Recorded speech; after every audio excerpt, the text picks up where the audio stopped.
ya teman-teman. Mungkin aku mau remind lagi kalau ada yang mau ke toilet dulu boleh. Persiapkan buku, catatan, atau pensil, ballpoint, atau apapun yang mau dipersiapkan, silahkan dipersiapkan terlebih dahulu. Mungkin juga mau sambil bawa minum atau sambil bawa snack, silahkan banget. Terus ada yang mau ke toilet juga, silahkan mau ke toilet dulu. Kita akan start di 8 tank.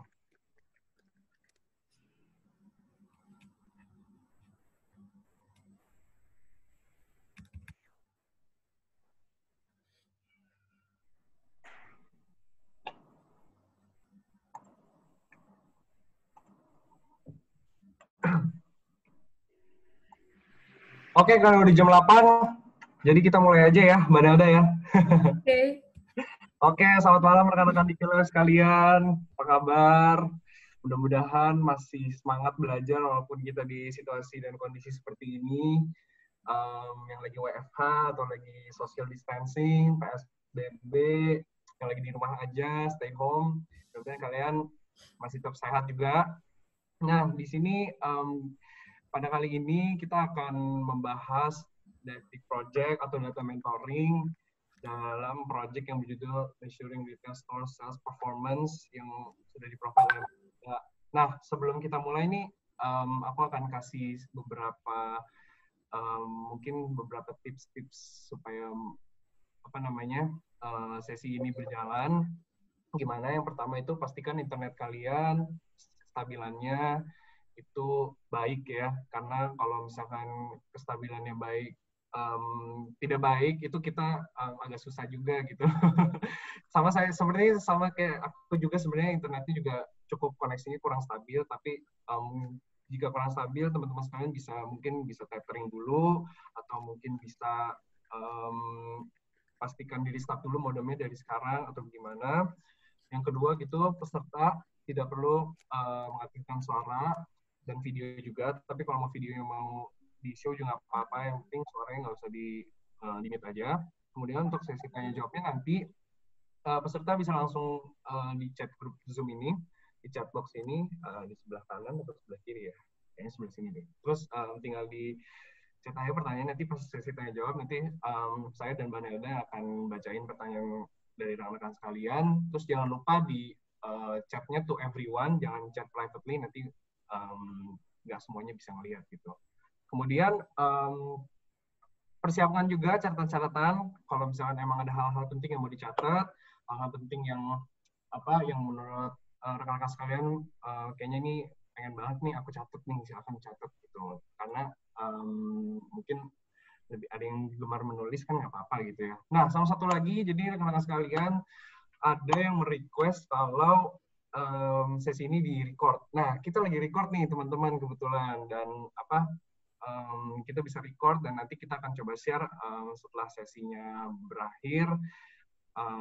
Nanti teman-teman sekalian kalau yang mau ngecek lagi video kita silahkan banget. Nanti kita akan kasih link paling dari Google Drive-nya gitu. Nah, paling gitu teman-teman. Sebelum kita mulai sesinya, mungkin aku perkenalkan dulu ya narasumber kita hari ini, seorang data analis nih di perusahaan Logisly. Dan mungkin Logisly kalau belum tahu nanti Mbak Nelda bisa kasih tahu ya Mbak, Logisly itu apa sedikit gitu. Terus sudah berkarir sebagai praktisi data kurang lebih sekitar 5 tahun. Benar nggak sih Mbak, 5 tahun Mbak? Atau lebih sedikit? Udah lebih sih. Wah, oke. Berarti 5 tahun plus ya Mbak ya. Terus sebagian besar kerjanya dengan menggunakan Tableau, SQL, Google Analytics, terus juga menguasai bahasa pemrograman R juga, terus memiliki spesialisasi dalam analisa data dan produk juga. Nah, serta berperan melakukan analisis untuk memiliki pemahaman yang lebih baik mengenai perilaku pelanggan customer ya, yang mengarah pada wawasan dan pelaksanaan bisnis. Oke, tanpa berlama-lama lagi, silakan mari kita sambut Mbak Nelda. Silakan Mbak untuk di. Oke, halo semuanya, selamat malam semuanya. Oke, jadi kali ini kita mau bahas ya proyek yang kemarin kita udah kerjain sebelumnya. Aku coba share screen ya, langsung share screen aja. Ya. Oke.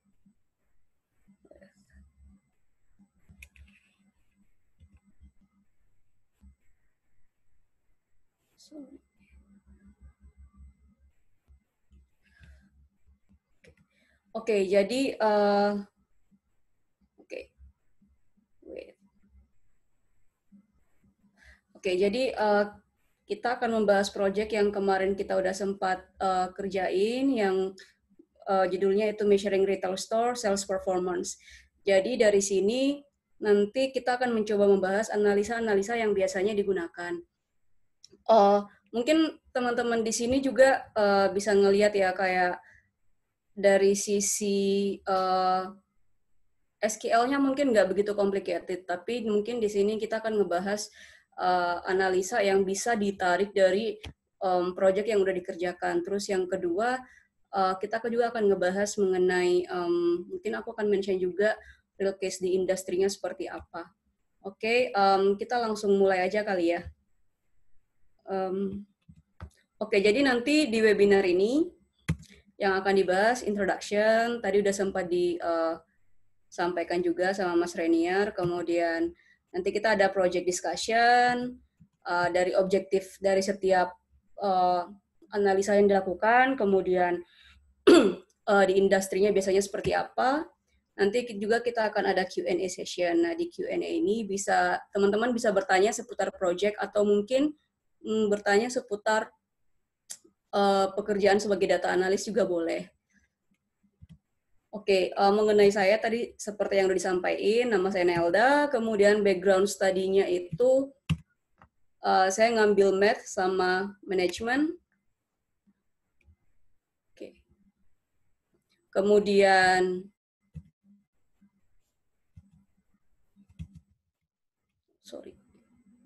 Oke, secara working experience, sebelumnya sebenarnya saya kerja sebagai researcher sekitar 5 tahun. Analisa juga, cuman mungkin di sini source datanya lebih ke data-data riset. Kemudian akhirnya sekitar 3-4 tahun yang lalu saya full time sebagai data analis. Hampir sama dengan kerjaan saya sebelumnya waktu menjadi researcher, tapi di sini secara source datanya instead of data riset aja kita menggunakan seluruh data. Jadi udah data transaction kita gunakan, kemudian data produk juga kita gunakan. Oke, untuk project objektif yang kemarin sempat dikerjain, objektifnya sebenarnya main purpose-nya yaitu untuk menunjukkan atau menggambarkan ke teman-teman analisa yang biasa digunakan di industri itu seperti apa sih sebagai seorang data analis.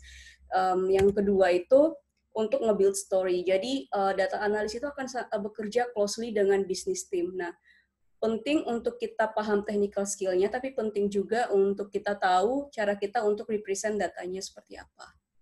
Dan gimana kita membangun story-nya kita sehingga user kita bisa paham mengenai analisa yang kita udah buat. Oke. Untuk project detailnya, kemarin dari data yang di-share, saya kasih judul datanya di Keylab Sales Store, kemudian ada sekitar 5.000-an row data dengan 10 kolom data. Di situ konten customer name, kemudian ada sales performance-nya, historical transaksinya dari tahun 2009 sampai 2012. Di situ juga ada data mengenai produk yang dibeli oleh si customer. Oke, sekarang kita masuk ke overall analysis. Ini kemarin part pertama dari project-nya yaitu untuk mengetahui overall analysis. Objektifnya yaitu untuk memonitor overall dan key metrics di perusahaan, which is ini adalah analisa yang selalu menjadi pertama kali pasti yang akan selalu dibuat sebagai data analis. Semuanya berawal dari sini. Oke, kalau yang dari teman-teman udah kerjain kemarin, kita bisa ngelihat bahwa hasilnya kira-kira seperti ini. Dari sisi SQL mungkin nggak begitu complicated. Kemudian untuk growth-nya ada formulanya juga. Kalau misalnya dari hasil yang kita udah run kemarin, kita bisa ngelihat, teman-teman bisa ngelihat hasilnya bahwa dari sisi sales-nya itu nggak signifikan growing. Dari number of order-nya juga nggak growing secara signifikan. which is ini yang akan menjadi pertanyaan buat manajemen. Kenapa kita nggak grow gitu selama 4 tahun ini? Sales kita kenapa nggak grow? Number of order kita kenapa nggak grow? Nah, dari sini kemudian kita akan dig deeper into detail. Biasanya flow-nya seperti itu. Oke. Nah, di sini aku buatin juga untuk project flow chart yang dibahas di project yang teman-teman udah kerjain di project. Yang pertama itu kenapa kemarin projectnya kita kerjain seperti itu karena biasanya analisa itu dilakukan di sini aku buatin 2 kategori utama. Yang pertama itu based on sales. Kalau teman-teman lihat kemarin kan kita ngerjain projectnya dari overall, kemudian turun ke subkategori, terus habis itu kita masuk ke burn rate analysis. Nah, kemudian masuk ke targeted promotion. Actually yang targeted promotion ini mungkin nggak dibahas di projectnya, cuman ini kayak real case tadi ya aku kasih gambaran aja di industri seperti apa. Jadi action plan yang teman-teman bisa ambil dari analisa yang teman udah lakukan. Oke, yang kedua yang bisa dilakukan dari overall analysis itu adalah dari menganalisa dari sisi customer. Jadi sales kita nggak turun, sales kita nggak growing, order kita nggak growing. Nah, selain kita analisa dari sisi sales, kita juga perlu analisa dari sisi customer. Ini juga related sama projectnya kemarin, kita ada menghitung jumlah customer kita over the years. Kemudian dari situ kita bisa buat juga customer retention. Again, customer retention mungkin kemarin nggak part of the project ya, nggak ada di project, cuman sama kayak targeted promotion, ini adalah salah satu contoh juga yang teman-teman bisa lakukan bisa mengenai customer. Oke. Nah, yang pertama kita ngebahas dulu kali ya untuk yang buy sales tadi, yang pertama. Tadi kan kita udah ngeliat overall performance-nya, sales sama ordernya itu nggak growing secara signifikan. Sekarang pasti akan ditanya, produk mana sih yang performance-nya, yang top performance dan yang punya performance paling jelek. Nah, ini yang kemarin juga teman-teman udah kerjain. Hasilnya kira-kira seperti ini. Jadi dari sisi SQL-nya standar, teman-teman tinggal tambahin produk subkategorinya dari sales, dari query pertama yang teman-teman udah buat. Kemudian dari situ kita bisa ngelihat sales yang mempunyai growth yang positif dan sales yang mempunyai growth negatif. Seperti itu. Jadi dari sini kita bisa ngelihat top performance sama yang punya performance paling jelek. Oke. And then after kita tadi udah subkategori produknya, misalnya dari sisi user pengen ngelihat dari sisi kategori produknya. Oke, sekarang secara overall-nya kan udah. Nah, tadi kita ngelihat bahwa performance-nya nggak grow gitu. Sekarang kita mau menganalisa, kita kan ada, kalau teman-teman lihat di datanya itu ada kolom diskon. Jadi selama ini actually perusahaan itu melakukan banyak promosi gitu, ada promosi yang dilakukan. Tapi kenapa nggak bisa nge-boost sales? Kenapa nggak bisa menaikkan jumlah order? Nah, apakah campaign kita yang kita lakukan selama ini udah efektif? Salah satu cara untuk menganalisa effectiveness dari campaign, dari promotion, yaitu dengan burn rate analysis. Jadi objektifnya itu yang tadi saya yang tadi juga saya sudah mention, yaitu untuk mengetahui apakah campaign kita itu udah efektif dan efisien. Ataukah selama ini kita cuma bakar duit, tapi kita nggak bisa nge-boost sales, kita nggak bisa men-generate sales yang kita harapkan. Which is, kalau teman-teman lihat, suka dengar ya, misalnya startup itu, tech company sukanya bakar-bakar duit. Actually yes, kita bakar-bakar duit, tapi biasanya kita kontrol juga. Jadi salah satu caranya untuk kita melihat itu adalah melalui burn rate analysis.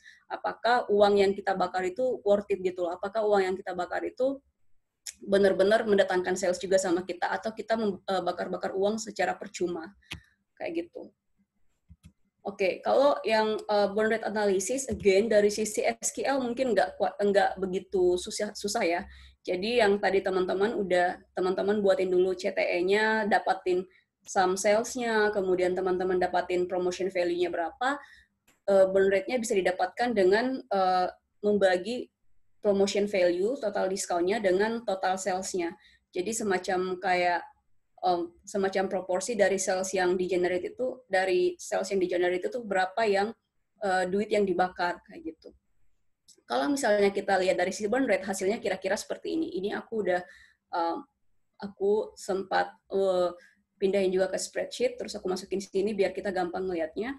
Kalau misalnya dari sisi burn rate, kita ngelihat over the years itu actually bertumbuh. Tapi dari sisi sales dan promotion value-nya itu dari sisi salesnya itu nggak growing, tapi dari sisi burn rate-nya itu growing. Means kita kayak bakar duit percuma gitu. Ya, kita bakar duit tapi kita nggak berhasil buat nge-boost sales. Nah, ini akan menjadi PR juga buat tim untuk melakukan review terhadap campaign yang udah pernah dilakukan. Oke. Kemudian ini FYI kalau misalnya dari sisi user pengen tahu lebih detail produk mana yang punya burn rate yang paling gede, produk mana yang nggak ngebakar duit banyak. Kalau teman-teman lihat di sini kita bisa ngelihat juga bahwa banyak produk yang actually secara sales dia termasuk yang lowest, tapi secara burn rate dia termasuk yang punya burn rate yang paling tinggi. Jadi kayak kita banyak spend uang di produk-produk yang nggak growing gitu. Atau kita produk-produk ini kayak banyak ngabisin duit tapi nggak mendatangkan sales yang kita harapkan. Oke. Nah, kalau tadi kan kita udah ngelihat overall analysis, kemudian kita udah ngelihat secara burn rate. Jadi overall analysis kita performance-nya jelek, kita nggak grow. Kemudian padahal kita ngelakuin campaign promotion. Setelah kita cek campaign promotion kita memang ternyata nggak efektif. Means kita bakar duit tapi kita nggak berhasil mendatangkan sales. Nah, dari sini biasanya kita akan bergerak. Teman-teman akan melakukan review terhadap campaign yang dilakukan, terhadap strategi promotion yang dilakukan. Apakah data analis juga berperan? Yes, karena data analis yang tadi aku bilang itu kerjanya side by side dengan bisnis team. Jadi biasanya kita akan banyak discuss dengan bisnis gimana caranya kita create strategi yang atau ngubah campaign-nya lebih baik gitu. Satu hal yang mungkin salah satu caranya yaitu dengan melakukan targeted promotion. Targeted promotion ini mungkin teman-teman sering dengar personalized campaign. Jadi promo yang teman terima bisa beda dengan promo yang teman-temannya teman terima gitu. Jadi setiap orang nggak perlu sama promonya. Tapi kalau targeted promotion ini, instead of kayak setiap orang benar-benar beda, kita kayak buat grup, kita kayak classify customer-customernya kita dengan menggunakan data-data yang tadi teman udah turunin, misalnya dari sales, kemudian dari burn rate-nya. Jadi objektifnya, let's say kita mau increase sales-nya kita, tapi kita mau keep burn rate-nya kita tetap low. Salah satu yang bisa dilakukan yaitu dengan targeted promotion, differentiate customer berdasarkan sales contribution-nya mereka. Kemudian nggak cuma dari sales, teman-teman juga bisa add frekuensi dari transaksi mereka. Kalau yang di data yang kita udah provide itu berarti number of order. Nah, ini juga akan related ke minimum transaksi yang bisa di-apply di promonya. Kalau teman-teman lihat, di online store, Tokopedia, Shopee, atau bahkan di Grab, Gojek, itu sering banget ada promo, let's say 5% up to 100.000, tapi minimum transaksinya 50.000. Nah, 50.000 itu biasanya minimum transaksinya itu biasanya ditetapkan berdasarkan basket size-nya. Basket size itu apa? Basket size itu jumlah sales-nya dibagi dengan frekuensi transaksinya. Jadi misalnya saya dalam bulan Mei ini jumlah sales contribution saya 100.000. 100.000 itu dari 2 transaksi. Berarti basket saya adalah 50.000. Means kemampuan saya transact at least 50.000 setiap kali saya transaksi. Ini juga biasanya jadi pertimbangan saat kita mau create promosinya kita. Oke. Dengan menggunakan data yang tadi ya, misalnya kayak sales contribution, kemudian frekuensi dari transaksinya, kita bisa, ya salah satu caranya ya, ini mungkin yang pernah saya lakukan, tapi ini kembali lagi biasanya ini ya hasil diskusi teman-teman, atau mungkin teman-teman punya proposal yang lebih baik, itu juga bisa. Jadi biasanya kita kayak high sales, kemudian high transaction, kemudian high sales, ada yang low transaction, kemudian low sales, ada high transaction, kemudian ada low sales, dan low transaction. Biasanya kita bagi 4 ini. Nah, biasanya juga kalau teman-teman sering dengar itu ada yang namanya customer dormant. Dormant itu customer yang udah pernah transaksi tapi udah nggak transaksi lagi. Let's say misalnya dalam 6 bulan terakhir mereka udah nggak pernah transaksi lagi. Nah, mereka disebut dengan customer yang dormant.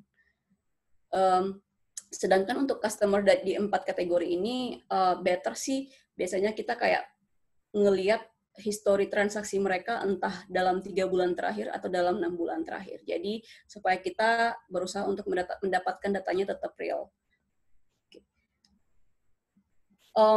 Selain itu, untuk targeted promotion dari data-data yang teman udah dapetin tadi, bisa juga kayak berdasarkan sales contribution-nya dan burn rate mereka, burn rate masing-masing customer-nya. Jadi tujuannya adalah supaya kita bisa ngasih promo ke orang yang memang kita spend money di mereka. Soalnya ada customer, let's say dia high sales, ada orang yang secara sales contribution-nya dia tinggi, tapi dia actually nggak promo sensitif. Means nggak ada promo, dia tetap transact sama kita. Nah, kalau misalnya kita kasih, ya kalau misalnya dia kondisinya seperti itu, ngapain kita kasih benefit yang tinggi-tinggi gitu. Jadi mungkin kita tetap kasih promo, cuman secara benefit dia mungkin kayak kita kecil aja, jadi tujuannya bukan buat ngasih promo ke mereka, tapi lebih kayak ngasih reward ke mereka karena mereka transact terus sama kita. Tapi ada juga orang-orang yang kayak dia salesnya tinggi, tapi dia sangat-sangat promo sensitif. Means kalau nggak ada promo, dia akan hilang sama sekali. Nah, itu salah satu juga yang bisa, objektif yang teman-teman bisa raih saat teman-teman melakukan targeted promotion dengan menggunakan sales contribution dan burn rate-nya. Jadi ini cara yang biasanya kita lakukan kalau fokusnya untuk increase sales dan untuk keep supaya promotion kita tuh tetap efisien gitu dan efektif buat nge-boost sales-nya dan ordernya kita. Again, biasanya di sini itu yang tadi aku bilang juga, minimum transaksi juga penting, basket size-nya juga perlu dipertimbangkan. Kira-kira seperti itu, kalau dari sisi sales-nya. Oke, next-nya itu dari sisi customer-nya. Dari sisi customer yang teman-teman sempat kerjakan kemarin yaitu melalui customer analysis. Kemudian nanti aku coba sempat akan ngebahas sedikit juga mengenai customer retention. Jadi, kalau misalnya tadi teman-teman lihat, secara performance kan kita jelek. Terus, setelah performance jeleknya dari sisi sales juga jelek, akhirnya kita melakukan review dan kita melakukan perbaikan untuk strategi campaign-nya dengan melakukan targeted promotion.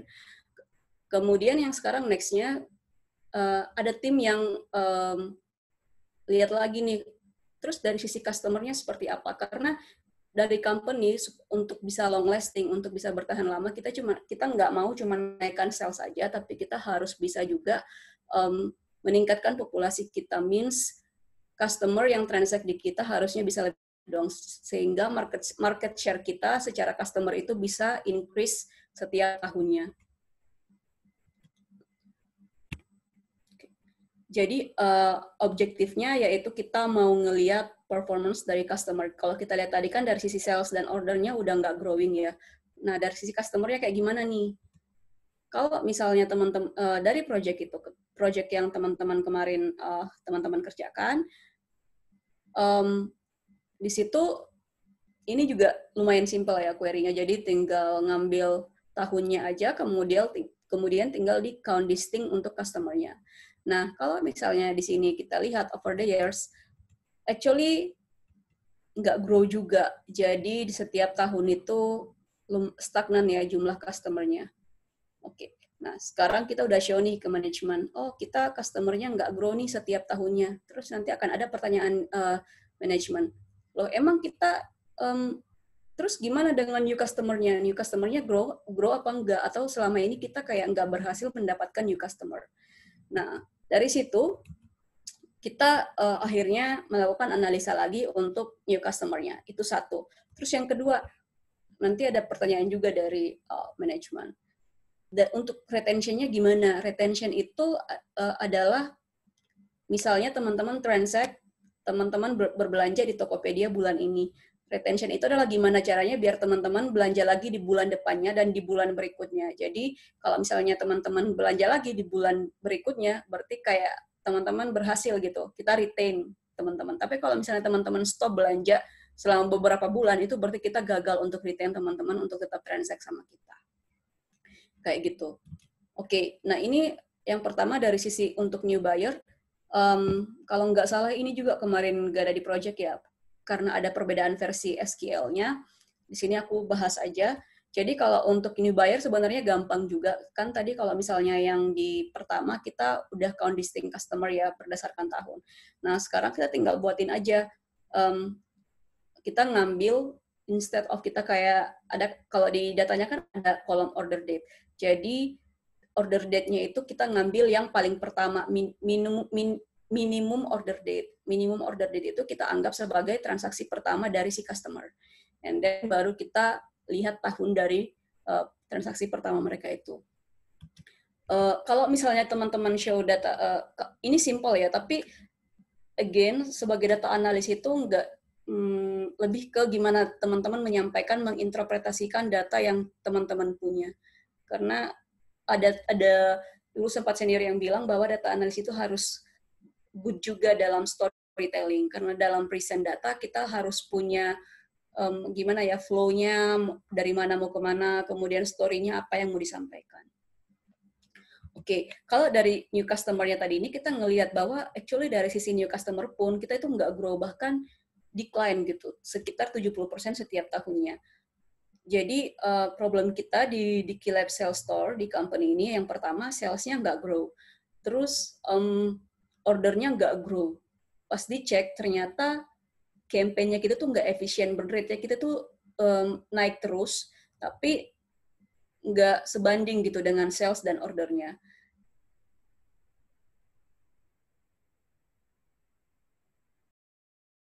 Kemudian kita ngeliat dari sisi customer. Ternyata dari sisi customer pun kita juga nggak grow. Jadi ini mungkin bisa jadi ya salah satu penyebab kenapa order sama salesnya nggak grow. Karena customer-nya itu aja, ya ordernya ya itu aja kayak gitu. Oke, kemudian tadi kan customer-nya nggak grow, kemudian new customer-nya kita justru decline tiap tahunnya. Jadi kayak tim new customer acquisition-nya itu nggak berhasil juga buat mendatangkan customer baru. Nah, kemudian next-nya yang bisa dilakukan yaitu dengan melakukan customer retention. Customer retention ini yang tadi aku udah jelasin, kita mau menganalisa seberapa banyak sih customer kita yang udah transact dan akhirnya kembali lagi transact sama kita. Salah satu cara yang bisa digunakan adalah dengan menggunakan cohort analysis. Jadi apa itu cohort analysis? Mungkin di sini aku show aja. Walaupun ini nggak ada di project, biasanya ini adalah tipe analisa yang sangat-sangat sering digunakan di industri. Jadi tujuannya kita mau ngelihat customer retention-nya kita seperti apa setelah transaksi pertamanya customer. Jadi untuk secara table-nya, kira-kira bentuknya bisa seperti ini. Jadi di sini itu ada bulan transaksi pertama mereka, kemudian total customer. Ini aku kemarin buatnya untuk yang di tahun 2019. Oke, ini 00-nya ini berarti bulan pertama mereka transaksi, makanya masih 100%. Ternyata di bulan berikutnya, itu ada 107 orang. Ternyata di bulan berikutnya, sekitar 17% yang transaksi lagi di bulan berikutnya. Berarti mungkin cuma sekitar 18-19 orang dari 107 itu cuma sekitar nggak nyampe 20 ya yang transaksi lagi di bulan berikutnya. Di bulan kedua setelah transaksi pertama malah lebih turun lagi. Nah, biasanya ini juga yang akan dilihat dari user. Dan dengan melihat hasil ini, biasanya mereka akan set target gitu. Misalnya, dari saya maunya customer yang transact, dari transaksi pertama mereka, saya maunya di bulan berikutnya at least 40% dari mereka transact lagi. Nah, itu akhirnya nanti teman-teman dari sisi bisnis, mereka akan create strateginya gimana. Nah, biasanya yang paling sering dilakukan itu adalah dengan menggunakan targeted promotion yang, balik lagi tadi, yang ke targeted promotion yang kita udah bahas. Atau bisa juga melalui loyalty program. Nah, loyalty program itu juga biasanya akan sangat berpengaruh sama again kontribusi dari sales customer kita ke company. Jadi kira-kira seperti itu. Oke, mungkin dari sisi project itu aja. Kalau teman-teman lihat di sini mungkin dari sisi SQL-nya itu quite simple. Tapi actually real case di industri sebagai data analis, kita akan sangat-sangat banyak diperhadapkan dengan case-case seperti ini. Jadi kita akan banyak melakukan fish analysis. Jadi kayak gimana ya? Teman-teman melakukan analisa satu hal itu akan mendatangkan banyak pertanyaan. Kemudian teman-teman akan melakukan dig deeper into detail menjawab pertanyaan-pertanyaan yang muncul itu. Saat teman-teman present datanya lagi akan muncul banyak pertanyaan lagi. Kemudian teman-teman akan provide lagi data yang untuk menjawab pertanyaan-pertanyaan tersebut. Jadi itu yang akan lebih banyak dilakukan di industrinya. Karena apalagi kalau misalnya di startup gitu, karena growing-nya cepat, dinamis banget, jadi dan tim bisnisnya juga biasanya itu benar-benar monitoringnya daily, ada weekly, jadi kita kayak sebagai data analis harus support mereka juga, seperti itu. Oke. Untuk summarize dari presentasi yang udah dilakukan, yang pertama, as a data analyst, actually kita juga nggak hanya di expect buat provide the data, tapi juga kita harus bisa menjadi partner bisnis tim dalam doing analisanya. Terus yang kedua, sebagai data analis, kita juga bisa propose feedback atau analisa yang kita berikan untuk meraih objektifnya. Biasanya saat kita melakukan analisa, kita akan mulai dulu dari overall performance, kemudian kita akan masuk ke hal-hal yang lebih detail. Yang tadi seperti saya sudah jelaskan juga, jadi biasanya akan overall dulu. Misalnya nih overall performance, terus ada pertanyaan, oke, dari sisi produk, by product gimana kita turunin by product, kemudian by demografi, kemudian mungkin pokoknya kita akan menurunkan by detail berdasarkan data yang kita punya kayak gitu. Nah, dari situ pun nanti akan muncul pertanyaan lagi. Oh ya, terus retention-nya kita gimana? Oke, terus nih bayarnya kita gimana? Jadi kita akan banyak support bisnis untuk menjawab pertanyaan-pertanyaan mereka sehingga mereka lebih mudah untuk meng-create strategi yang lebih tepat untuk perusahaan. Oke, yang keempat yang mau aku point out adalah SQL itu dibutuhkan sebagai data analis, kemudian visualisasi juga sangat dibutuhkan sebagai data analis. Selain itu storytelling. Nanti teman-teman saat membuat dashboard atau visualisasi atau mungkin presentasi, flow atau apa yang mau teman-teman sampaikan itu akan sangat penting gitu. Karena teman-teman yang akan buat flow-nya, teman-teman yang akan kan teman-teman yang paling tahu apa yang mau disampaikan dan apa yang teman-teman pengen usernya lihat. Jadi itu adalah kemampuan storytelling-nya. Tapi di sisi lain, selain SQL, kemudian visualization, misalnya Tableau, hal yang paling penting juga sebagai data analis yaitu analytical thinking dan problem solving-nya. Karena yang kayak aku bilang tadi, kalian akan banyak bekerja dengan tim bisnis. Kemudian yang kedua, kadang-kadang kita harus berpikir kreatif. Let's say tim bisnis pengen melakukan analisa customer berdasarkan apa gitu. Teman-teman harus berpikir kreatif gimana caranya untuk bisa menurunkan data tersebut dan bisa present data tersebut ke user dan user bisa ngerti dan bisa baca data yang teman-teman present. Kira-kira seperti itu sih. Dari aku udah selesai 30 menit, oke. Mungkin any question ya? Kalau ada pertanyaan silahkan. Oke, mungkin kita bisa lanjut ke sesi pertanyaan. Teman-teman di Kilab mungkin bisa langsung aja di chat box sebelah kanan kalian, sebelah sini itu diajukan aja pertanyaan. Nanti aku sama Mbak Nelda akan membacakan dan Mbak Nelda akan menjawabnya pertanyaannya. Silakan teman-teman. Mungkin lagi ngetik juga kali ya sekarang. Gitu.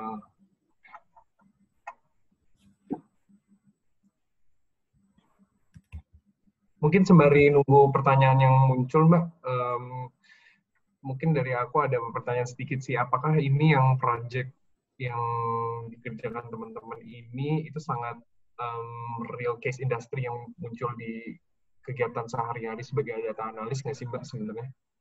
Iya, benar Mas. Ini yang dikerjain day to day sih. Jadi sangat-sangat yang tadi aku bilang sini benar-benar yang banyak banget dikerjakan di keseharian sebagai data analis sih. Yang studi case-nya. Oke, ini ada dari Mehdi Ghazali. Selamat malam Mbak, aku mau tanya, tadi kan bahas tentang growth analysis. Nah, apakah SQL mampu untuk melakukan hal tersebut atau memakai bantuan software lain? Nah, itu gimana? Oke, nah kalau misalnya untuk growth analysis, mungkin aku coba share lagi ya. Ya.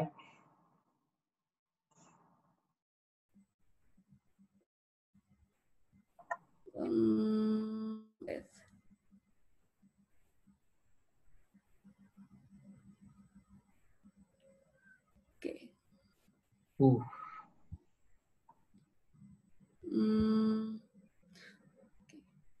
Kalau misalnya tadi untuk yang growth analysis, actually secara SQL dia bisa ya. Jadi biasanya kita teman-teman kalau misalnya bekerja sebagai data analis nggak cuma SQL, tapi biasanya kita akan banyak main juga di spreadsheet atau Google Sheet atau Excel. Jadi data yang teman-teman dapatin akan teman-teman pindahin. Nah, atau teman-teman juga bisa langsung hitung di SQL-nya. Untuk growth analysis itu sendiri, teman-teman harus compare sales. Misalnya kalau di sini kan growth buat sales-nya ya. Jadi sales di 2012, kemudian kita compare dengan sales di 2011. Untuk formulanya seperti ini, teman-teman bisa bahasakan, bisa buatin secara SQL, atau teman-teman juga bisa turunin aja sales-nya, kemudian number of sales-nya, kemudian teman-teman melakukan perhitungannya di spreadsheet. Itu sebenarnya lebih ke nyamannya teman-teman seperti apa, kayak gitu. Kalau aku sih pengalamannya biasanya aku akan nurunin raw datanya di spreadsheet, terus aku akan olah di spreadsheet. Kalau misalnya ada beberapa formula ya, karena biasanya spreadsheet itu akan dilihat oleh tim bisnis. Jadi mereka biar tahu juga formulanya seperti apa. Kayak gitu sih, dapat datanya kayak gimana. Mungkin itu, yaitu tips and trick itu, tapi beda-beda tiap orang. Silakan. Oh, ini banyak ya pertanyaannya. Terus, pertanyaan yang Yang kedua. kedua Oh, nih Mbak. tadi Dari sempat ada nanya, perlu bantuan software lain nggak? Sebenarnya ya nggak, software lain mungkin ya spreadsheet tadi kalau misalnya mau di spreadsheet atau SQL. Karena actually untuk growth itu terlalu complicated ya sebenarnya. Tapi itu sangat sering banget pasti dan akan selalu dilakukan di analisa industri seperti itu. Oke, cohort analisis tadi apa ya? Apa tadi terlalu cepat. Oke, untuk cohort analisis mungkin aku show dulu ya. Ya. Nah, mungkin Mbak Nada sembari lagi mau share screen-nya, aku juga mau mention nih tadi kita juga live di Facebook Mbak webinar ini. Jadi Oh, apa? Iya.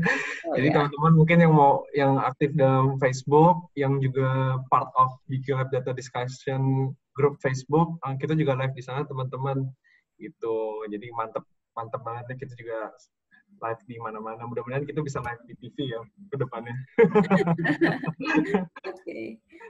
Tadi pertanyaannya,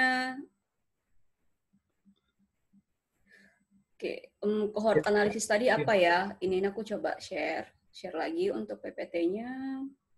Oke, tadi kan kita sempat ngebahas cohort analisis. Nah, cohort analisis itu tadi yang seperti udah dijelasin, salah satu cara untuk, dan biasanya cara yang paling sering digunakan untuk menghitung customer retention. Secara SQL, yang penting teman-teman dulu ngerti sih secara flow-nya. Jadi misalnya ini bulan pertama mereka transact, kemudian habis itu di bulan berikutnya, kemudian bulan berikutnya lagi, dan sampai seterusnya. Dari sisi SQL, sebenarnya di sini aku ada slide-nya, cuman tadi aku nggak into detail ke technical-nya. Tapi tips and trick-nya yaitu yang pertama teman-teman bisa provide dulu kayak transaksi pertamanya. Ini aku coba present biar lebih gede ya. Oke. Nah, di sini kalau teman-teman, sebenarnya aku kemarin sempat buat, cuman ya mungkin karena SQL beda-beda versi juga ya. Jadi ini yang aku buat berdasarkan BigQuery, teman-teman mungkin bisa buat juga, ya bisa modif lah berdasarkan versi SQL masing-masing. Tapi secara logikanya yaitu adalah yang pertama itu kita kayak buat dulu, kita buat kayak CTE gitu, buat customer, kemudian kita buat tanggal transaksi pertamanya mereka, tanggal transaksi pertamanya mereka, bulan transaksi pertamanya mereka, kayak gitu. Itu yang kita buat CTE pertama. Kemudian di CTE kedua kita buat historinya. Historinya buat apa? Biar kita bisa dapat historical transaksi mereka di bulan-bulan berikutnya. Nah, dari history nanti di history ini teman-teman tinggal bisa join dengan transaksi pertamanya mereka based on customer ID pastinya. Kemudian untuk mendapatkan yang man 00 ini, man 01, ini teman-teman bisa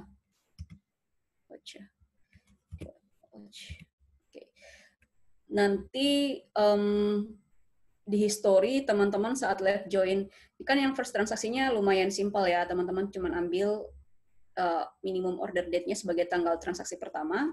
Kemudian di history itu teman-teman ngambil customer, kemudian untuk cari man number-nya yang tadi man 00, man 01, teman-teman bisa pakai function mandiff ya. Terus nanti compare data dari order date-nya mereka, historical order date-nya sama month di first transaksinya mereka. Jadi teman-teman create dulu daterang month-nya untuk order date-nya mereka. Ini order date bukan yang first transaksi, tapi semua order date-nya, kemudian mandip ke month first transaksinya mereka. Ini buat dapatin month number-nya. Jadi yang tadi month 00 itu berarti saat transaksi mereka berikutnya sama dengan month first transaksi mereka. Oke. Terus yang berikutnya transaksi number ini juga simple, tinggal count distinct,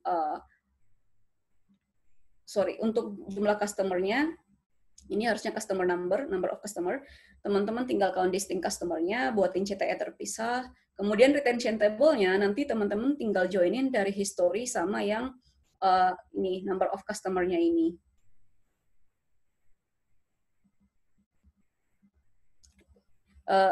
Yang di retention table-nya, buat retention table-nya dulu itu dari history di left join dulu dengan yang first transaksi. Kemudian nanti di final select-nya baru yang kita include juga yang number of customer yang kita udah buatin di CTE ketiga ini.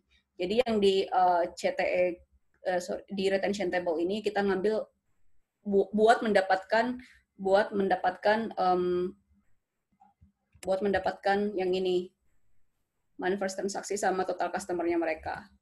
Kemudian untuk berikutnya di final select bisa dari retention table, kemudian tinggal di left join dengan number of transaksi dari based on man first transaksinya mereka. Untuk technical-nya kayak gitu, kira-kira mungkin ini gimana ya? Intinya mulai dulu dari first transaksi, kemudian masuk ke history, kemudian masuk ke number of customer-nya. Nanti teman-teman tinggal joinin biar bisa mendapatkan datanya seperti ini. Ini mungkin untuk technical ya. Mungkin teman-teman kalau bisa langsung baca query-nya akan lebih paham sih. Kayak gitu. Oke. Mungkin next question ya Mbak ya. Nah Mbak, sebelum mungkin ini Mbak Irma Permatasari ini kan tadi pertanyaannya bagus ya. Dan ini juga mungkin tadi katanya terlalu cepat, lalu analisis yang harus digunakan apa. Mungkin Mbak Nelda coba. Yang mana, sorry?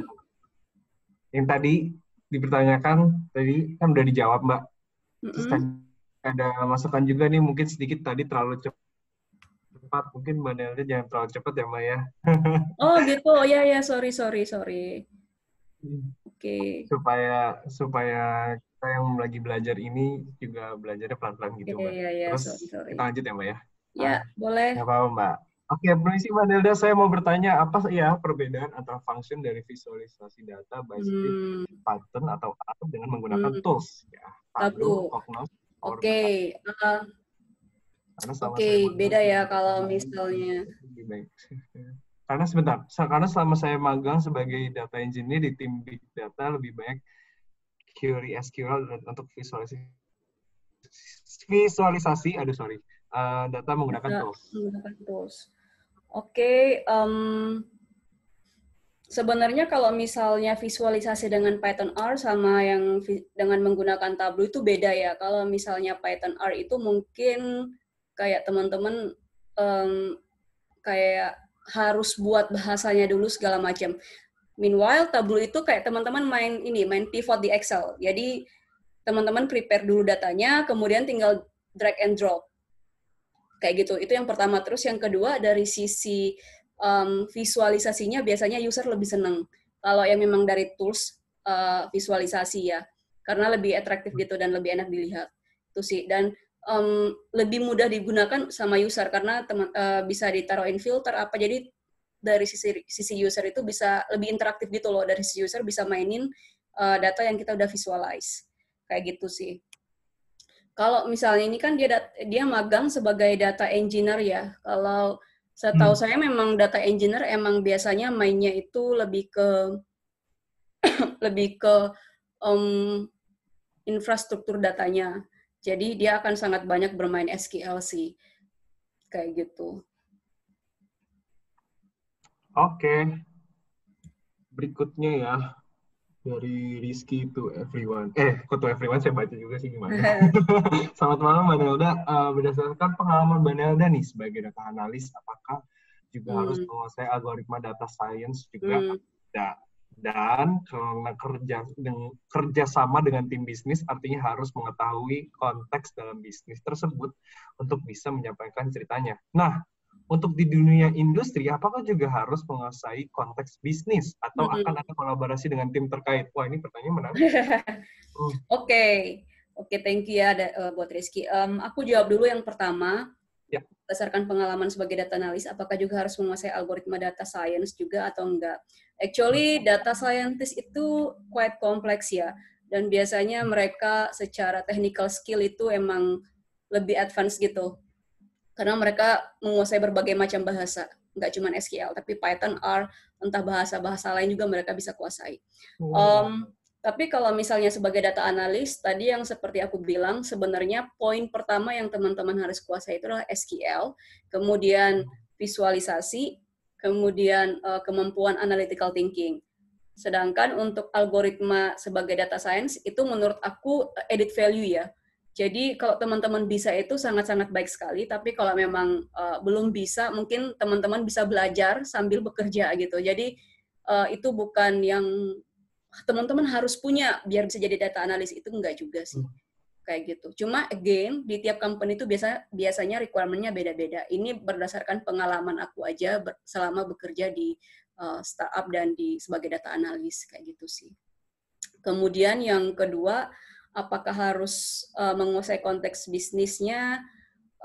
Sebenarnya mungkin menguasai banget mungkin enggak ya. Cuman at least karena biasanya tim bisnis sih yang bakal ngedrive dari sisi bisnisnya.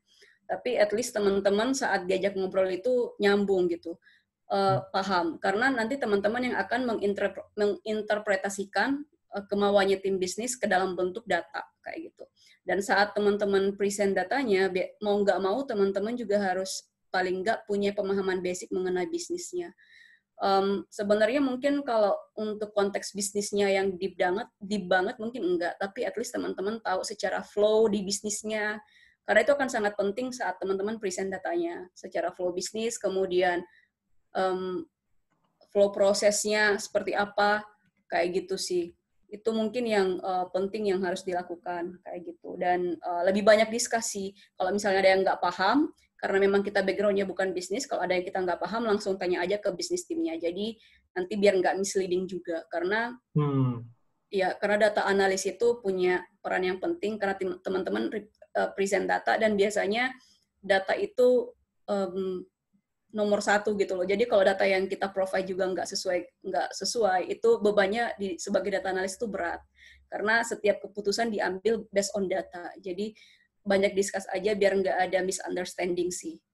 Karena emang kita background-nya bukan bisnis, tapi at least kita bisa menjalin komunikasi yang baik aja kayak gitu. Oh wow. Mbak, tadi kan Mbak Nina sempat mention kalau sebagai data analis itu butuh adanya analytical thinking juga ya Mbak ya. Itu cukup penting sih Mbak. Apakah selama ini yang Mbak Nelda apa ya, supaya kemampuan analytical thinking kita tuh berkembang gitu ya, bertambah lebih baik lagi, itu mungkin bisa di-sharing nggak Mbak? Gimana caranya? Tips and triknya mungkin untuk mengembangkan analytical thinking, kalau SQL saya yakin sih teman-teman di sini udah pada familiar. Kalau misalnya analytical thinking, mungkin teman-teman bisa belajar, misalnya ada teman-teman punya satu set data, coba teman-teman olah data itu, kemudian teman-teman buatin PPT-nya, presentasi, kemudian coba teman-teman lakukan analisa. Nah, itu akan melatih sih, karena semakin kita explore datanya, biasanya akan muncul pertanyaan, oh ya ini kok kayak gini ya, terus teman-teman analisa, terus teman-teman coba buatin chart-nya atau mengambil apa ya, kayak kesimpulan dari data itu biasanya yang bisa melatih juga untuk analytical thinking-nya sih. Jadi semakin sering teman melakukan, semakin sering teman latihan kayak buat melakukan analisa terhadap satu set data, itu akan semakin melatih kemampuan teman-teman buat bisa menganalisa. Itu buat analytical-nya sih. Jadi mungkin yang kayak project ini pun sebenarnya secara SQL kan nggak terlalu complicated ya, tapi gimana kita kayak bisa nurunin setiap data yang kita punya itu menjadi sesuatu yang bisa berguna buat usernya, kayak gitu sih. Oke, kita next ya Mbak ya. Oke. Karena masih banyak nih dari Mbak Hani nih sepertinya, atau ya. Mas Hani. Gitu. Kak Nelda mau tanya, berarti yang paling sering dipakai ada SQL dan Visual Software ya. Bukan untuk R dan Python jarang digunakan.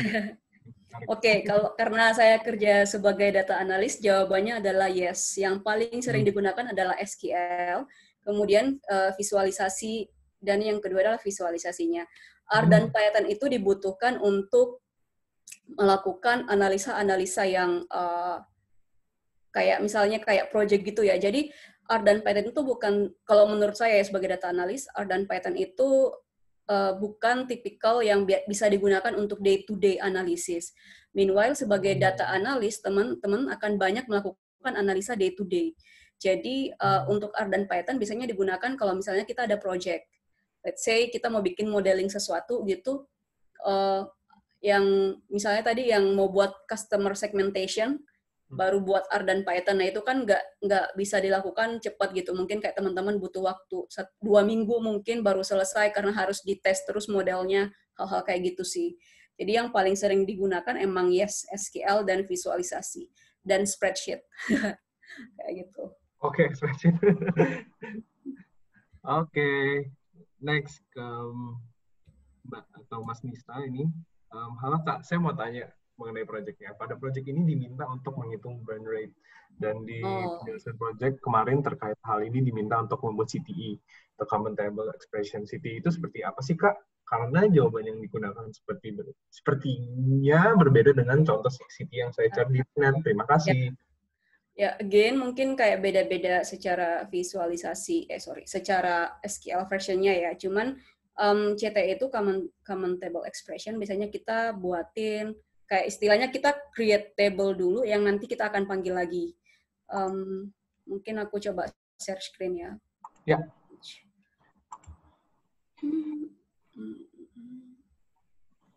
CTE, Common Table Expression. Oke, ini mungkin ya yang simple aja. Oke, CTE itu misalnya, ini bukan yang ini ya.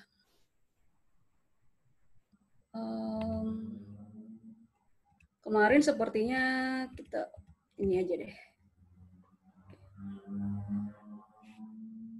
Oke, CTE itu misalnya kayak ini ya, yang mungkin teman-teman kelihatan nggak nih. Jadi kita kayak buatin table dulu, baru, table terpisah. Misalnya aku kayak namainnya first transaksi, terus aku develop SQL query-nya seperti ini. Nah, nanti tapi nama tabelnya kan first transaction. Ini aku bisa panggil lagi, aku bisa joinin dengan CTE yang kedua ini, atau aku bisa di final select kayak gitu. Nah, biasanya dari pengalaman ada beberapa yang CTE-nya bisa kayak gini, ada beberapa juga yang kayak langsung create temp table, tapi mungkin ini aku kayak base-nya BigQuery, jadi biasanya aku pakainya kayak gini sih. Jadi semacam table yang kita buat supaya nanti kita kayak create temporary table, nanti yang kita bisa panggil lagi untuk kita join-join dengan table yang lain. Kayak gitu.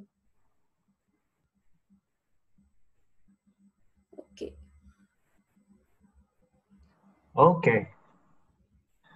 Oke, lanjut dari Fikri Sanjani. Halo Mbak Nelda, basic saya juga matematik, namun dalam basic bisnis industri belum terlalu luas. Menurut Mbak Nelda, proporsi dalam analytical mungkin ya, analytical thinking sama pemahaman bisnis berapa ya Mbak? Lalu agar bisa meningkatkan pemahaman bisnis itu bagaimana? Oke, menarik. Oke, saya juga matematik. Nah, untuk matematik itu sebenarnya poin plusnya adalah saat di belajar matematik, teman-teman banyak belajar untuk develop analytical thinking-nya. Jadi kayak create apa yang diketahui, kemudian apa objektifnya apa, kemudian hipotesisnya apa, kemudian dari situ teman-teman akan solve problemnya. Terus proporsi dalam analytical thinking sama pemahaman bisnisnya. Karena kita sebagai data analis, menurut saya harus tetap berat di analytical thinking-nya ya. Jadi let's say 60-40 atau 70-30. Kemudian untuk pemahaman bisnis itu bagaimana? Biasanya pemahaman bisnis kita akan semakin paham seiring berjalannya waktu sih. Jadi dulu karena saya juga mungkin pemahaman bisnis kita sebagai data analis itu akan sedikit berbeda dengan tim bisnisnya sendiri. Karena mau nggak mau pasti teman-teman akan background-nya itu akan pemahaman bisnisnya akan based on data. Misalnya, dan terkadang juga kita suka clash juga sama bisnis timnya sendiri. Let's say, tim bisnis tim mungkin mau melakukan strategi ini, tapi menurut kita secara data, oh nggak kayak gitu. Secara data kan sebenarnya A ini lebih better daripada B, tapi teman-teman bisnis prefernya B. Nah, terkadang ada beberapa objektif yang mungkin kita nggak pahamin secara data, tapi ada pertimbangan lain. Itu sih mungkin yang hal-hal yang bisa dikomunikasikan sama tim bisnis. Terus yang kedua, kalau dari saya pribadi kemarin itu, karena saya juga sadar bisnis itu gimana ya, mungkin lebih bukan kemampuan bisnis ya, tapi interpretasi data ke bisnis. Jadi sehingga tim bisnis itu bisa. Makanya kemarin aku juga sempat ngambil manajemen itu biar lumayan bisa untuk jadi thinkingnya itu nggak yang data banget, tapi bisa melihat juga dari persepsi bisnisnya seperti apa. Tapi kalau misalnya teman-teman juga baru mulai sebagai data analis, aku saranin sih banyak komunikasi dengan tim bisnisnya. Kalau ada yang nggak dipahamin, boleh langsung ditanyakan sama tim bisnisnya. Mungkin kalau ada perbedaan pendapat, bisa ditanyakan juga ke tim bisnisnya, kenapa mereka, argumen mereka apa sih. Nah, dari situ kita bisa belajar cara berpikir dari sisi bisnisnya seperti apa. Kayak gitu. Oke, next dari Zika. Mbak Nelda, maaf bertanya. Oke, nggak apa-apa kok, bertanya itu bagus ya. Kalau untuk reporting analisanya by request atau ada yang rutin? Iya. Oke, untuk Mbak Zika, dua-duanya jawabannya yes. Jadi ada yang by request, terus ada juga yang rutin, dan kadang-kadang ada yang analisa yang kita buat sendiri, terus kita propose ke tim bisnisnya. Jadi sebenarnya ada tambahan lagi satu. Jadi yang by request itu biasanya, ya yang kayak tadi aku bilang, kita misalnya present satu data, terus tiba-tiba banyak pertanyaan nih yang muncul. Terus tiba-tiba mereka tertarik, coba dong analisa berdasarkan ini, analisa berdasarkan dari sisi ininya gimana, kalau dari sisi ini gimana, akhirnya kita turunin lagi datanya. Kemudian yang rutin itu biasanya ada weekly sales, ada monthly sales, atau weekly performance, yang lebih general weekly performance, monthly performance, dan kalau teman-teman kerja di tech company, biasanya itu tiap hari itu benar-benar dimonitor performance-nya seperti apa. Jadi ada pasti yang rutin. Kemudian yang ketiga itu ada juga analisa yang ya kalau misalnya teman-teman masih ada waktu, terus penasaran, pengen digali, teman-teman bisa gali, terus habis itu teman-teman bisa kayak teman-teman yang kayak inisiatif buat discuss ke tim bisnisnya, kayak gitu. Oke, menarik. Oke, lanjut. Tadi sampai mana? Oke, sampai ini. Dari Muhammad Nur Habibi Wibisana. Selamat malam, Mbak Delda. Hal-hal apa saja yang perlu untuk menggali insights dari suatu dataset? Bisa diuraikan step by step. Terima kasih. Oke, buat Mas Habibi ya. Nah, ini penting banget sih sebagai data analis. Ini juga tadi makanya aku sempat mention, penting banget teman-teman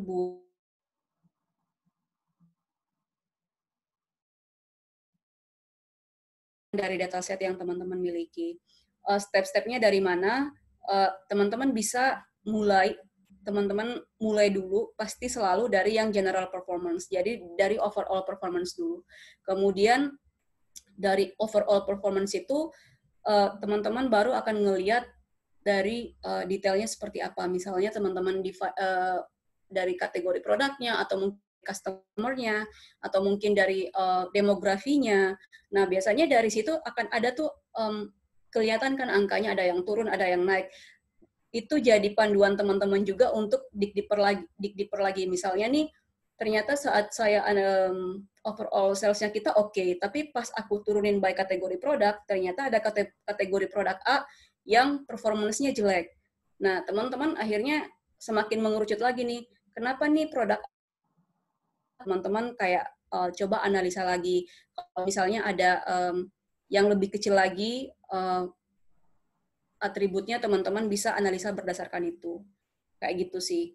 Mungkin berdasarkan bulan, teman-teman divide lagi berdasarkan bulan, weekly, atau mungkin by, kalau tadi by produk, ada subkategori produknya, atau pokoknya into detail lagi. Nah, dari situ teman-teman bisa dig deeper gitu sampai teman-teman bisa mendapatkan jawaban. Jadi nanti saat present, nggak cuman yang, oh ya performance kita oke, tapi teman-teman bisa juga mengatakan bahwa oke, overall performance-nya kita good, tapi ada satu produk yang actually nggak perform dengan baik.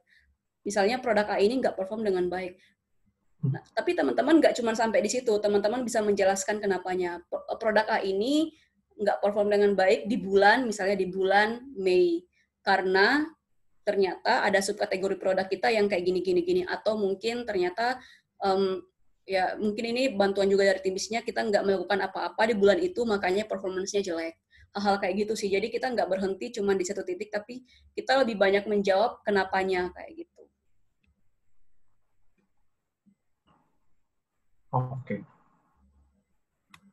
Oke, next ya dari Yohanes. Mbak Delda, untuk target promotion ada parameter lain nggak sih selain berdasarkan sales, order with promo retention?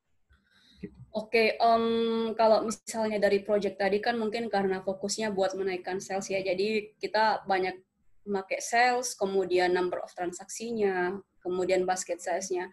Tapi targeted promotion sebenarnya parameter lain juga banyak. Jadi ada beberapa yang mungkin mau by demografi, atau ada beberapa yang mungkin mau by lokasi. Itu juga banyak parameter yang bisa digunakan, tergantung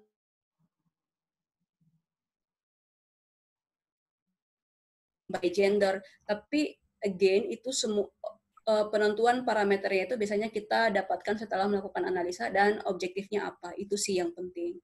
Kayak gitu. Jadi misalnya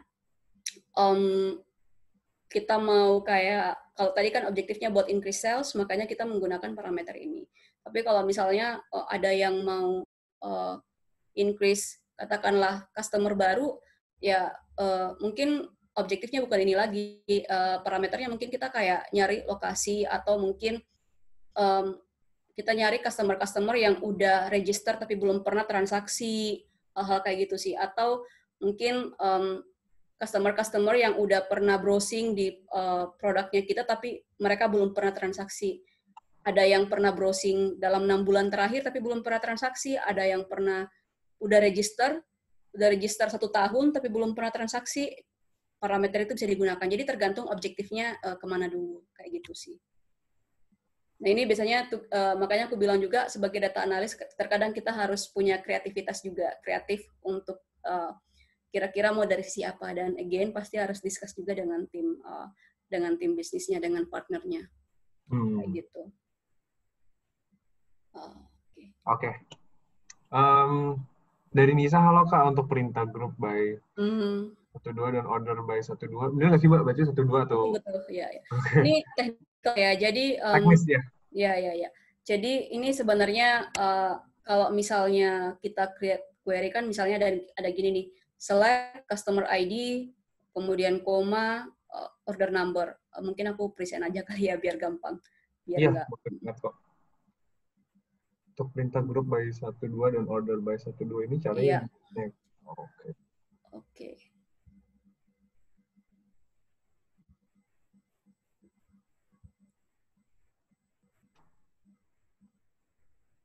Oke, jadi misalnya di sini, kalau di sini kan select pertamanya itu adalah untuk tahunnya. Nah, aku mau di group by tahun. Nah, kalau misalnya di SQL, group by-nya itu bisa teman-teman tulis di sini group by-nya berdasarkan tahun, benar-benar diketik atau pakai angka gini, group by 1. Group by 1 ini berarti dia akan nge-refer yang aku select pertama kali. Kalau order by one ini sama, jadi dia akan ke order berdasarkan, dia akan urutannya akan mengikuti field yang aku select pertama kali. Jadi kalau misalnya aku group by 1 sama 2, berarti dia akan ke group by field yang aku select pertama dan kedua. Sama juga ordernya, sama juga untuk order by seperti itu. Kayak gitu sih. Kalau untuk teknikalnya ya. Jadi teman-teman bisa tulisin misalnya group by sales, tapi aku biasanya langsung pakai angka aja group by 1, 2, 3 biar nggak capek ngetik. Kayak gitu sih. Oke.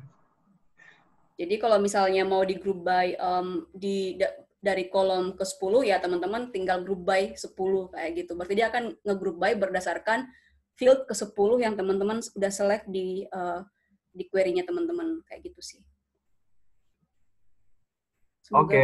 Semoga menjawab.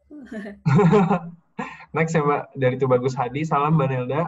Untuk data analis, apakah juga membuat prediction model? Seperti case ini tentang sales. Atau kembali kepada kebutuhan perusahaan? Karena beberapa job desk yang saya lihat juga harus bisa prediction model. Oke, again ini tadi yang aku bilang ya terkadang tergantung company-nya, cuma prediction model itu biasanya kita pakai R Python gitu, pakai R sama Python ya, tapi ada beberapa company yang memang data analisnya di require buat bisa modeling. Tapi menurutku ya kalau teman-teman mungkin belum punya kemampuan ini, teman-teman coba apply aja, karena biasanya sebagai data analis itu at least basic skill-nya itu yang tadi aku udah mention itu sih. Jadi apakah di-expect untuk bisa prediction model, apalagi kalau misalnya baru masuk ya, baru join itu menurut aku nggak bisa juga, masih oke. Nanti teman-teman bisa melakukan pas udah join, kecuali mungkin yang dibutuhkan memang udah level senior atau udah level lead gitu ya, at least udah familiar dengan modeling, dengan membuat prediksi kayak gitu. Oh, baik. Oke. Ya, dari pihak US, selamat malam Kak, mau tanya, misal dari data tadi diperoleh customer retention-nya rendah. Nah, misal muncul pertanyaan kenapa customer retention-nya rendah. Contoh cara menjawab pertanyaan itu by data gimana ya Kak? Lalu untuk customer retention itu dikatakan bagus untuk nilai di atas berapa persen? Oke, mungkin aku jawab yang kedua dulu. Customer retention itu dikatakan bagus untuk nilai di atas berapa persen, itu tergantung perusahaan. Jadi biasanya tergantung perusahaan, mereka punya threshold masing-masing. Jadi ngelihat kondisi perusahaan, terus ngelihat culture perusahaan, performance perusahaan di sebelumnya. Jadi ada yang mungkin 40%, ada yang mungkin 5%, ada yang mungkin cuma 30% udah oke. Kayak gitu sih. Jadi ini balik lagi ke kesepakatan bersama. Kemudian pertanyaan yang keduanya itu, kalau customer retention-nya rendah, cara menjawab pertanyaannya itu kenapa? Customer retention rendah, kalau misalnya mungkin karena aku dari startup, teman-teman bisa gali lagi. Kalau dari secara data mungkin dari sisi teman-teman cuman bisa kayak lebih kayak Dikdiper ya, misalnya, oh ya retensinya rendah karena secara misalnya promonya nggak ada, atau promonya pas bulan itu promonya kita nggak ada, atau mungkin emang kita lagi cut budget promotion di bulan itu. Kalau sama ini retention rendah itu biasanya kita akan lebih banyak jawabannya itu lebih banyak ini sih, lebih banyak apa yang kita udah lakukan. Jadi bukan lagi dari sisi datanya yang detail seperti apa. Jadi misalnya retention kita rendah di bulan ke ini karena emang di situ kita nggak ngelakuin apa-apa. Makanya tadi aku bilang teman-teman harus tahu juga dari sisi kegiatan-kegiatan yang bisa dilakukan dari sisi bisnisnya seperti apa. Jadi biar bisa menjawab hal itu. Kayak gitu sih. Jadi biasanya jawabannya lebih kayak gitu sih biasanya, kalau at least yang pernah aku alamin ya. Kayak gitu. Oke, next. Dari Aris Santosa, malam Mbak, saya mau tanya, dalam dunia kerja untuk menganalisa customer retention atau churning, itu bagian job desk data analis apa data science? Atau mungkin maksudnya data scientist kali ya Mbak ya? Semisal analisanya tidak hanya churning rate-nya saja, tapi lebih mendalam tentang faktor-faktor apa saja yang menjadi customer retention, semisal berdasarkan demografi, personal info, ataupun behavior customer-nya gitu. Ya, ini mungkin tadi menjawab juga yang pertanyaan pertama ya, untuk menganalisa customer retention itu seperti apa. Kalau dari sisi data analis biasanya kita kayak sebenarnya ini bisa apa ya, ada pertanyaan dari sisi user juga biasanya untuk customer retention. Nah, untuk kita bisa visualisasi customer retention-nya kita, data analis di situ dibutuhkan. Kemudian untuk yang lebih mendalamnya ya bisa aja sih data analis akhirnya ngomong sama data scientist kalau misalnya mau bikin modeling yang lebih canggih, kayak gitu. Kalau dari sisi data analis mungkin akan lebih banyak menjawab seperti yang tadi aku bilang ya, let's say karena emang entah strateginya kita di bulan itu emang nggak works, atau emang kita nggak ngelakuin apa-apa, tapi kalau kita juga bisa deeper gitu berdasarkan demografi, personal info.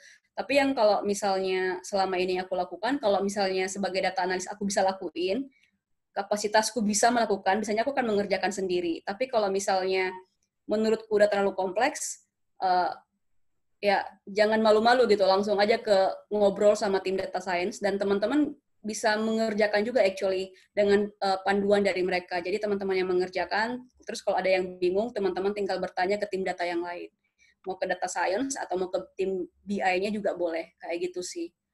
Jadi sebagai data itu, tim datanya kita udah gede itu adalah kita ada teman buat brainstorming gitu, brainstorming. Jadi ada teman buat discuss-nya, kayak gitu sih.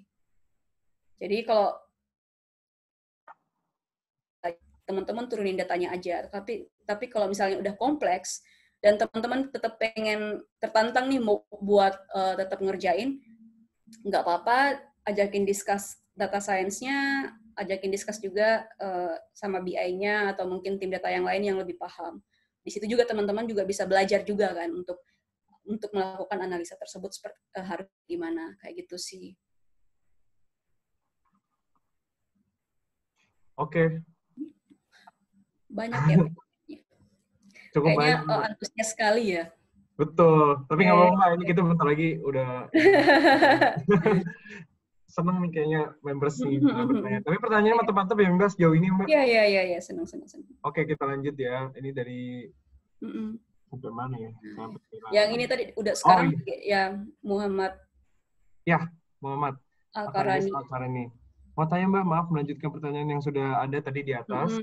Ya, nggak apa-apa, dimaafkan. Saya penasaran ketika kita present ke atasan misalnya, nah ketika ada pertanyaan lain, apakah kita langsung menganalisis di tempat atau bagaimana ya Mbak? Oke. Nah ini mungkin tips and trick ya. Kalau misalnya teman-teman bisa jawab atau udah ada datanya, tapi kalau teman-teman itu butuh waktu, teman-teman bisa menjawab misalnya, oh saya coba analisa dulu ya Pak.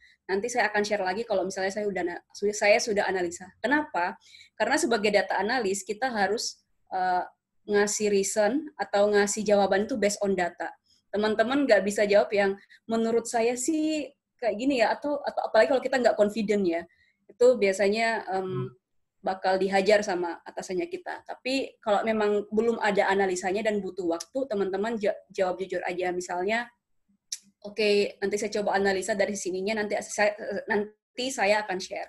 Jadi yang kalau memang punya datanya, ada pertanyaan dan saya belum punya datanya dan saya sama sekali nggak tahu, dan bosnya minta based on data, kalau based on data gitu, saya akan ngomong. Kalau menurut saya sih seperti kayak gini-gini, tapi saya coba analisa lebih jauh dulu ya, nanti saya akan share kalau saya sudah analisa. Nah, teman-teman bisa jawab seperti itu, nanti kalau teman-teman sudah analisa, tinggal di email ke bosnya.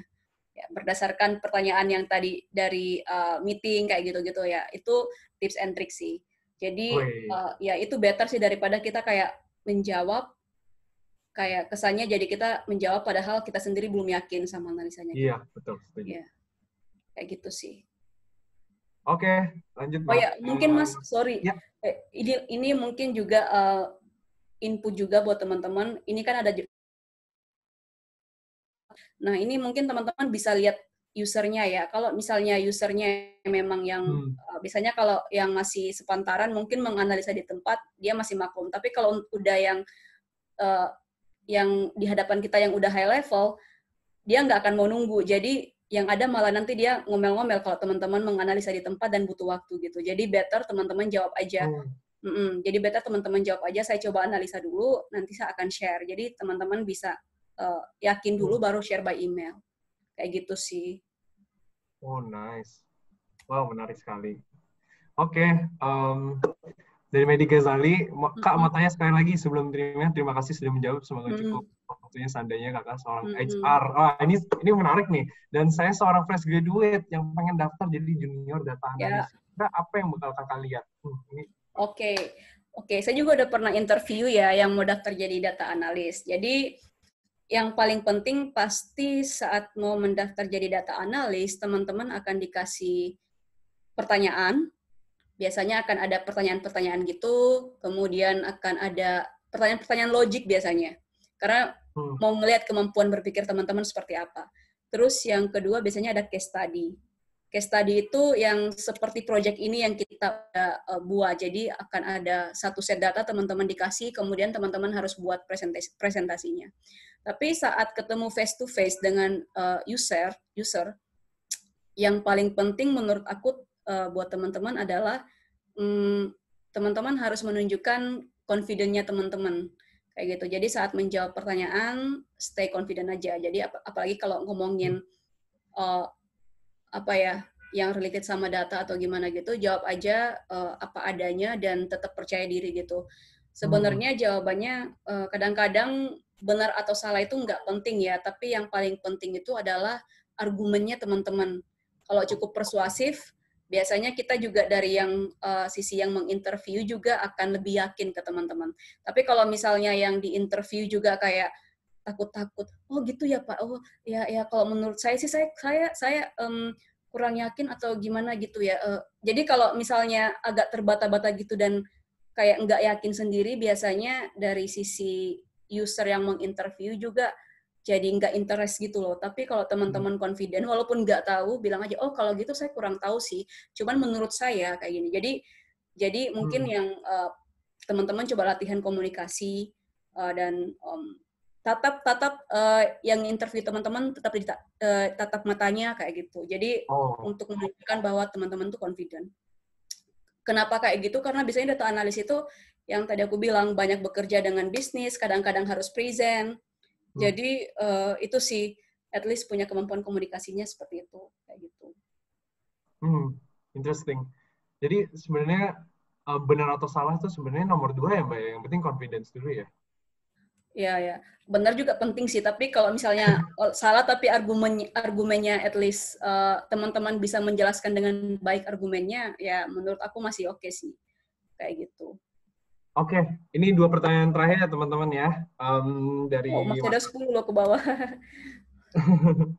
masih ini tinggal kita lanjut lagi dari Mas Aldi Tama. Terima kasih. Mm-mm. Sebelumnya bila diperkenalkan, saya ingin bertanya sekali lagi untuk lowongan yang berkaitan dengan data analis engineer, kenapa Mm-mm. masih ada syarat proficiency dengan Python Mm. R ya?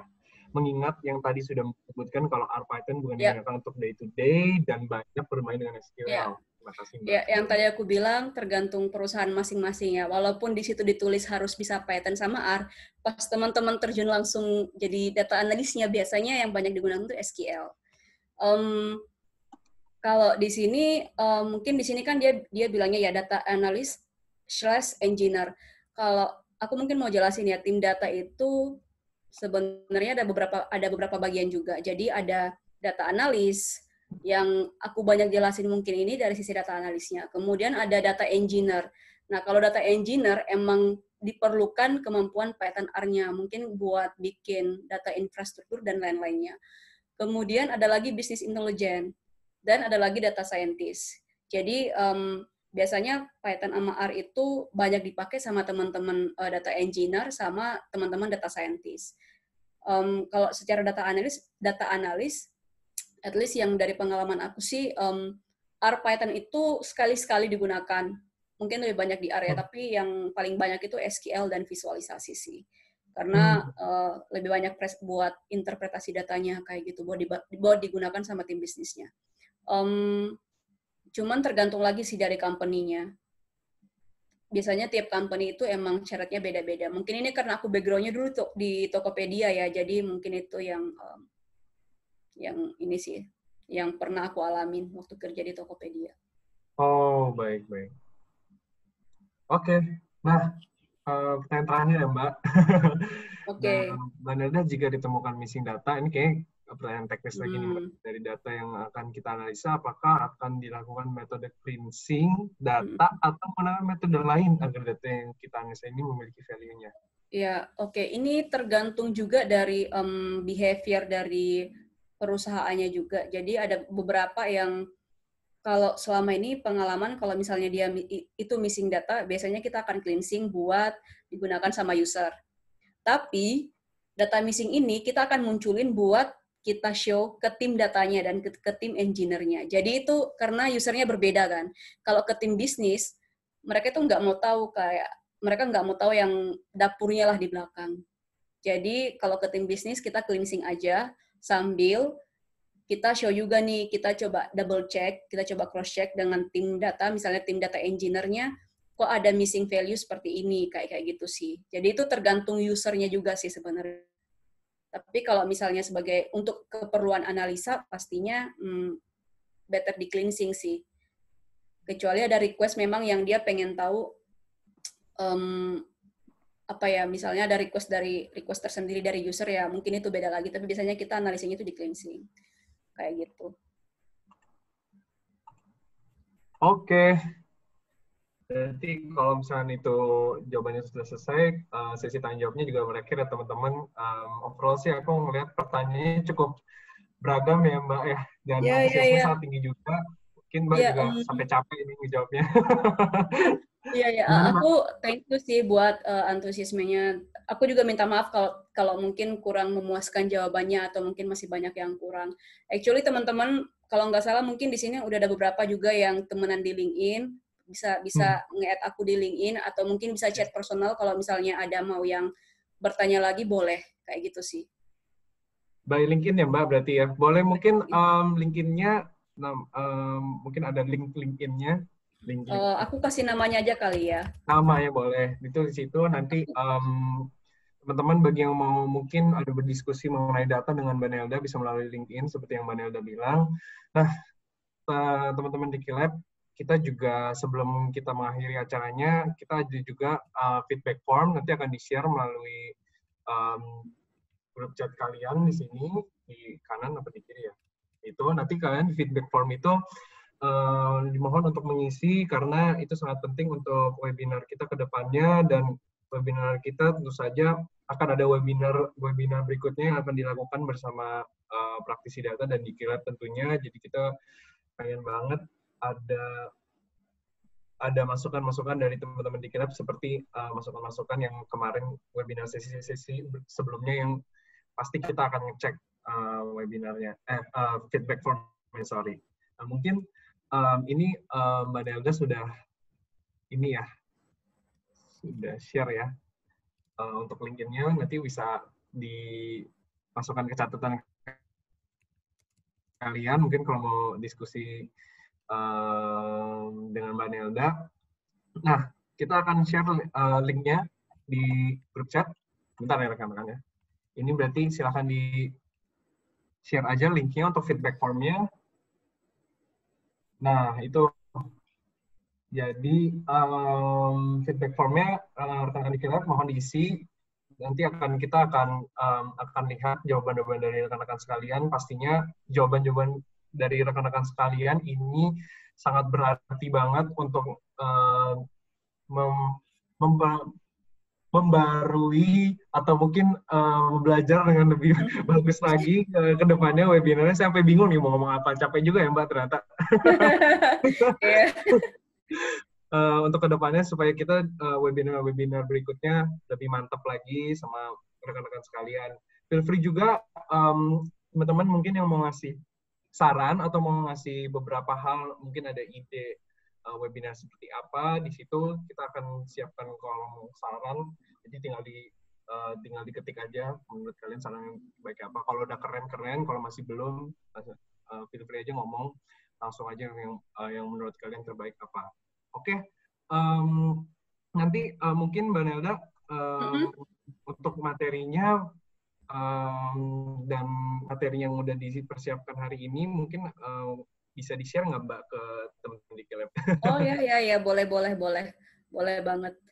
Mungkin untuk SQL-nya mungkin mungkin logiknya seperti itu. Mungkin kalau teman-teman SQL-nya rada beda versinya, bisa teman-teman tinggal modify. Again, yang paling penting, hopefully nanti teman-teman di sini yang mau berkarir sebagai data analis bisa join sebagai data analis. Dan mungkin jumpa entah di mana gitu. Biasanya data analis kenanya di situ-situ aja soalnya. Betul sekali. Jadi terima kasih banget Mbak Nelda, semua yang ilmu-ilmu tadi yang udah diberikan ke kita sangat inspiring banget dari sisi project-nya juga, dari sisi data analisnya juga, dari sisi berkarirnya. Apalagi bagi members kita yang pengen berkarir sebagai data analis, kita juga sangat tips-tips yang tadi Mbak Nelda kasih juga sangat bermanfaat tentunya. Terus terima kasih juga untuk rekan-rekan di Kilab yang telah hadir ya, walaupun ini hari Jumat, besoknya libur, masih sampai jam hampir 9:30 masih di sini, masih bertahan. Masih semangat. Salut banget sih, ya antusiasmenya salut banget ngeliat pertanyaannya. Tidak ada pertanyaan yang bodoh teman-teman. Pertanyaan semuanya bagus karena itu untuk membangkitkan kita, untuk belajar kita ke depannya juga gitu. Nah, oke.